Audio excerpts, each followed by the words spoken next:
I turned this empty terrarium into a bioactive moss wall paludarium. It even comes complete with its own fog machine, not to mention a series of water features that converge on a pond in the front of the tank. A combination of over 17 different mosses and microferns cover the backdrop of the paludarium. Here's how I did it. I started by hitting all the seams with clear aquarium-safe silicone, and then I also laid out all of the hardscape items that I had bought.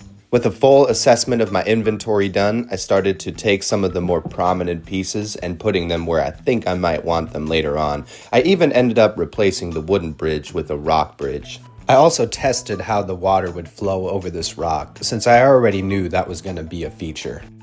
Next, I built the housing for my pump. This was going to be with some aquarium-safe silicone, the black version, as well as aquarium divider grid. I also used more of the aquarium divider grid to build the false bottom. The aquarium divider grid will allow the water to travel underneath without getting the substrate wet. Therefore, I will always have water flow to the pump, but my substrate won't rot out. Not only is the aquarium divider grid really easy to work with, but it's also really lightweight. Therefore, if you ever need to move your terrarium, it really won't be an issue. You can cut it easily with scissors, and you can stack it. Not to mention, you can easily attach it with aquarium-safe silicone, and later on, it's great for spray foam. I also use aquarium filter foam because it's a very light product that's also easy to work with and helps me shape out the general structure of my vivarium builds. Since expanding foam doesn't adhere to glass, I also went ahead and attached more aquarium divider grid with aquarium-safe silicone to the backdrop.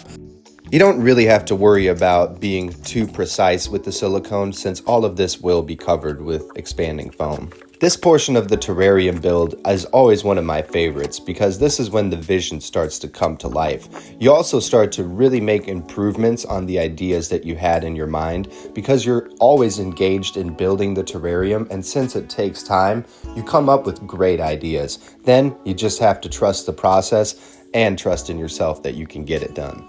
Now that my paludarium's land section's false bottom was fleshed out, I needed to add a substrate barrier. The perfect material for this is window screen. You just gotta make sure that it's not chemically treated, and I would try to stay away from metal since it will eventually rust. I used more aquarium divider grid as well as this little jar and some pieces of slate to start figuring out my water section. This was gonna be the most labor-intensive part of my build. I wanted to make sure that my waterfall looked like stacked rocks, and I wanted to give the impression that they weren't being held together by anything. That meant that I was going to have to find a negative black space behind the rocks, which meant that I would have to figure out a way to get the water to flow over the front of the rocks while simultaneously directing the water downwards and away from the back where there's going to be negative space. I set to work trimming off the excess window screen since the silicone had cured, and I had to let the silicone cure on my first rock. It was going to be a several day affair building the waterfall since I'd have to do it one rock at a time. The process was simple. Set a rock, test the water, put the next rock underneath, test the water again, set the silicone, let it cure, repeat, and do it over and over until I had a waterfall. This part was unavoidably very time-consuming, but it paid off to be precise and to take my time. A combination of the aquarium divider grid and aquarium filter foam were key in making sure that these rocks stayed in place. The filter foam especially was awesome because I could trim it down later. I still needed to separate the water section from my false bottom and my land, and the perfect way to do that was to wedge in more, you guessed it, aquarium filter foam. This will allow water to flow underneath to the pump, but not allow any gunk to get into the pumps. As previously mentioned, the aquarium filter foam is perfect for trimming away so you can add new rock formations. I really can't stress enough how much time I spent tinkering, especially with the top portion of my waterfall feature. It was super important to get the water flow right here, as the larger rocks at the bottom would naturally collect and fan the water out more easily. Once the rock formation was finally figured out, I went ahead and sealed it together with more aquarium-safe silicone. I was, however, very careful to keep it only under the ledges where natural shadowing would occur. It was also important to make sure that all of the seams underneath got touched up so that the water wouldn't flow in behind, but flow over the top of the rocks. The flow of the water over the rocks was now figured out, but I needed to make sure that the water was actually directed towards the rocks. I used some of the scrap pieces of aquarium filter foam I had left to fill in some of the dead spaces before taking some great stuff expanding foam and filling in all of the backdrop. Keeping in mind that it's expanding foam, you don't want to go too crazy when you're doing precision work like this, but you can always trim back pieces that are going to need to be inevitably moved. I use the pond and stone expanding foam since it's animal and plant safe once it's cured. If you've never used this stuff, pro tip, don't get it on your hands because it's extremely sticky and you're going to be wearing it for at least a week. I gave it 24 hours to cure, and as you can see, true to its name, it expanded quite a bit. I took a razor blade to shave down some of the pieces that were in the way of the water flow.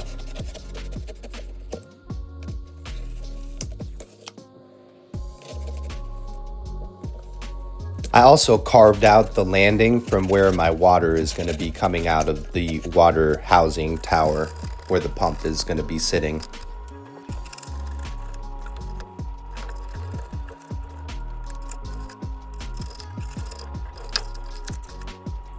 Took her for a quick test run, of course. I pressed a hole through the expanding foam so I could feed the tubing through it from the pump.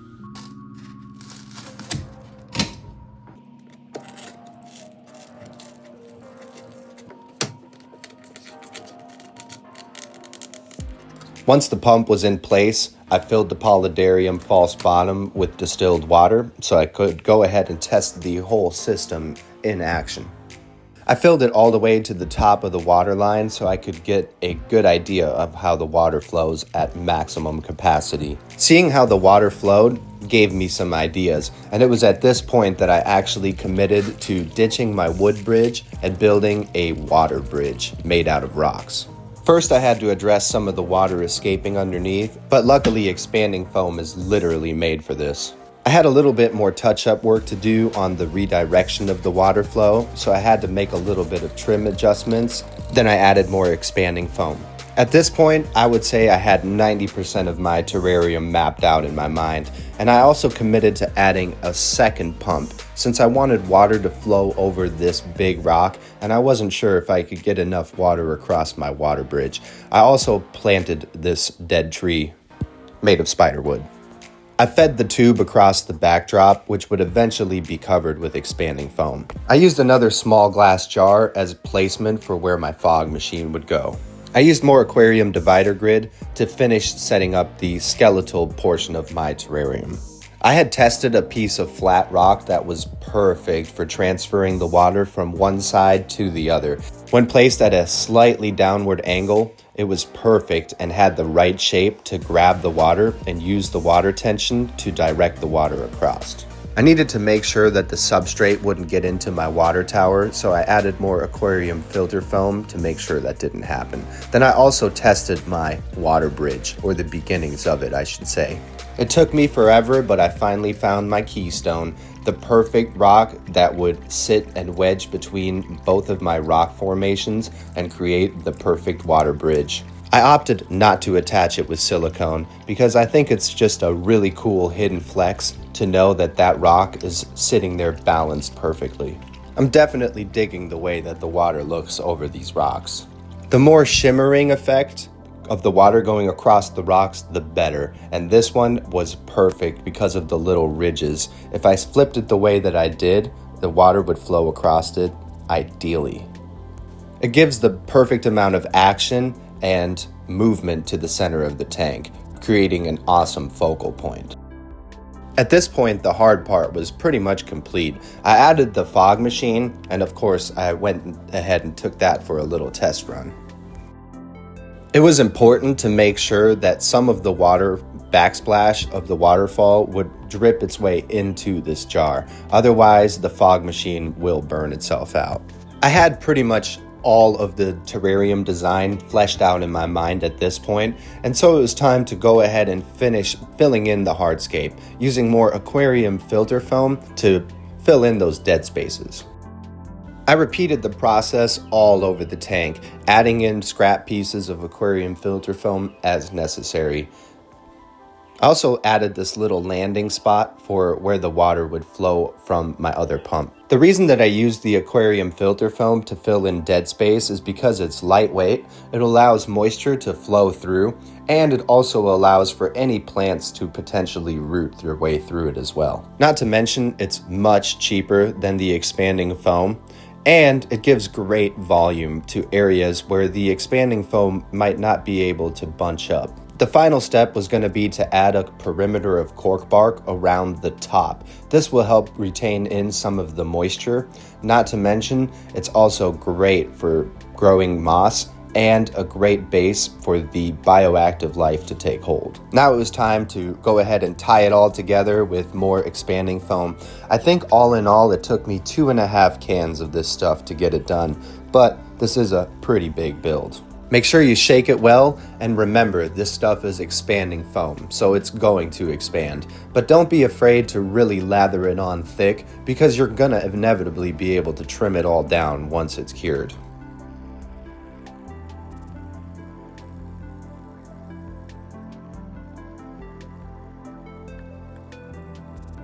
Not permanently attaching my keystone ended up being clutch because it allowed me to get in there and really spray foam it out without worrying about getting it on my rocks. It's actually pretty crazy how quickly the terrarium transforms in a matter of about 10 minutes of spray foam after literally days of tinkering with it with little progress at a time.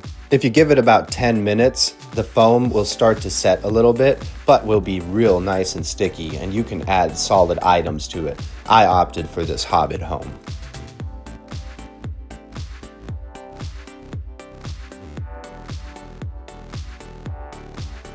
Just remember that foam is gonna expand, so make sure you have a way of holding it down, or else it's not gonna be the way you put it in there. When you give it 24 hours, it cures, and you can easily cut off the shiny outer bits with a razor blade. This is a time-consuming, tedious, but very necessary part of the build process, as you will not be able to adhere anything to the expanding foam with the shiny outer bits attached. At this point, I would go back and forth between cutting expanding foam and doing little bits of finish work, like this. Another cool benefit of the expanding foam is you can actually press wires into it. All you gotta do is cut in a little groove and press it right in.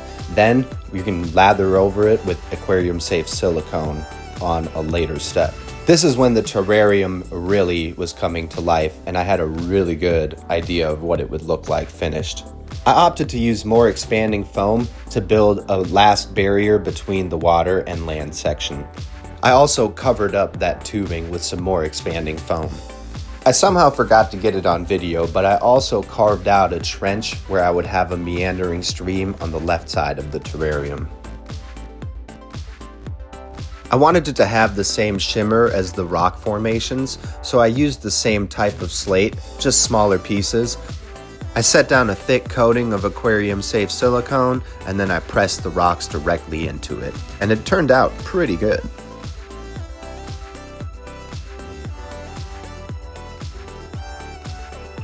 Admittedly, a tiny bit of the water does escape the river, but it's not really enough to notice, so I decided to just roll with it. Especially later when my moss wall is taking over, you're probably not going to even see it. I just had one final touch to make on my water feature, and that part of the build process would finally be complete. That's exciting news because this took me well over a month of tinkering with it a little bit each morning. Most of the time was really spent just staring at and examining different rocks. Hours and hours of it trying to figure out the perfect formation to get that perfect shimmer.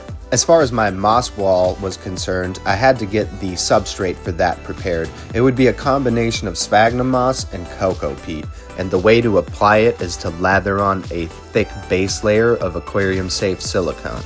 The best strategy is to do it one little section at a time. That way the silicone doesn't cure too much and it really allows that cocoa peat and sphagnum moss to stick to it.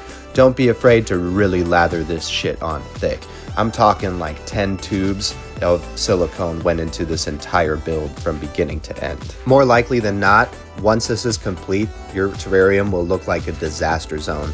But all you gotta do is vacuum off the excess. Just make sure that silicone cures first and don't be too thorough with it. You don't want to strip it back off the silicone. All that was left to do now was some very basic touch-up work, mainly just shadowing and adding little slate rocks. I have some activated aquarium carbon that looks really cool, but will also multifunction in helping to keep this aquarium kind of clean. When water evaporates over the top, it'll help disinfect it as it runs down.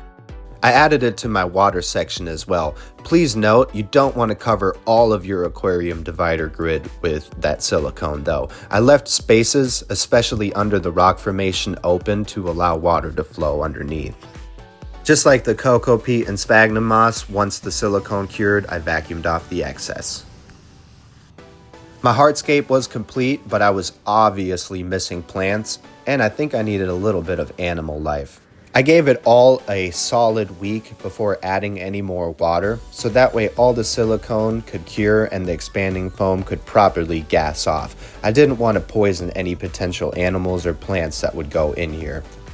After that month had passed, I finally got my order from frogdaddy.net, which I highly recommend if you're in the United States.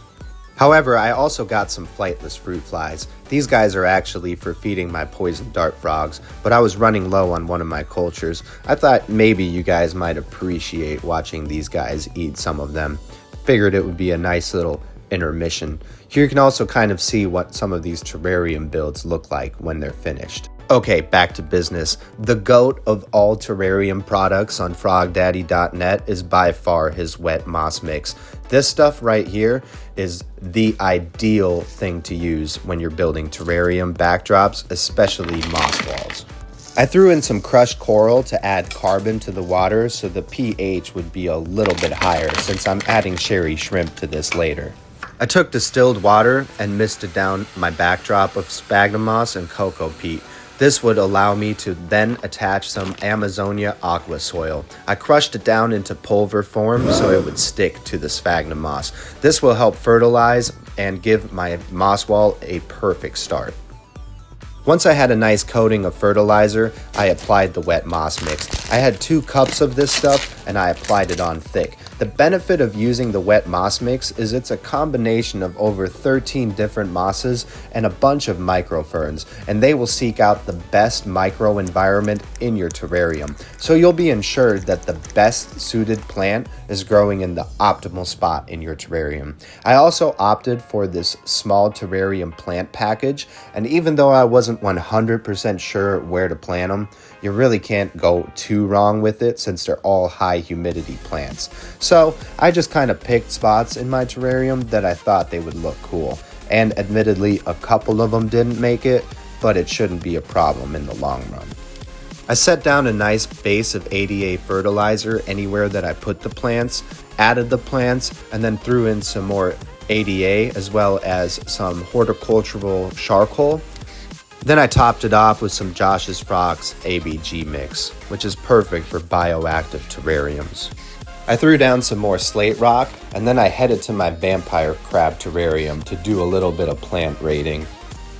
First, I opted to steal some Pagostemon helferi. I really like this versatile plant because you can grow it outside of the water as long as it stays nice and wet, making it the perfect transitionary plant between land and water, or you can even use it to fill in some of those dead spaces in a water feature. I also rehomed some of my sherry shrimp out of my vampire crab terrarium because I needed a cleanup crew. I wanted there to be life in my terrarium, but I wanted to keep it pretty minimal and the maintenance very low.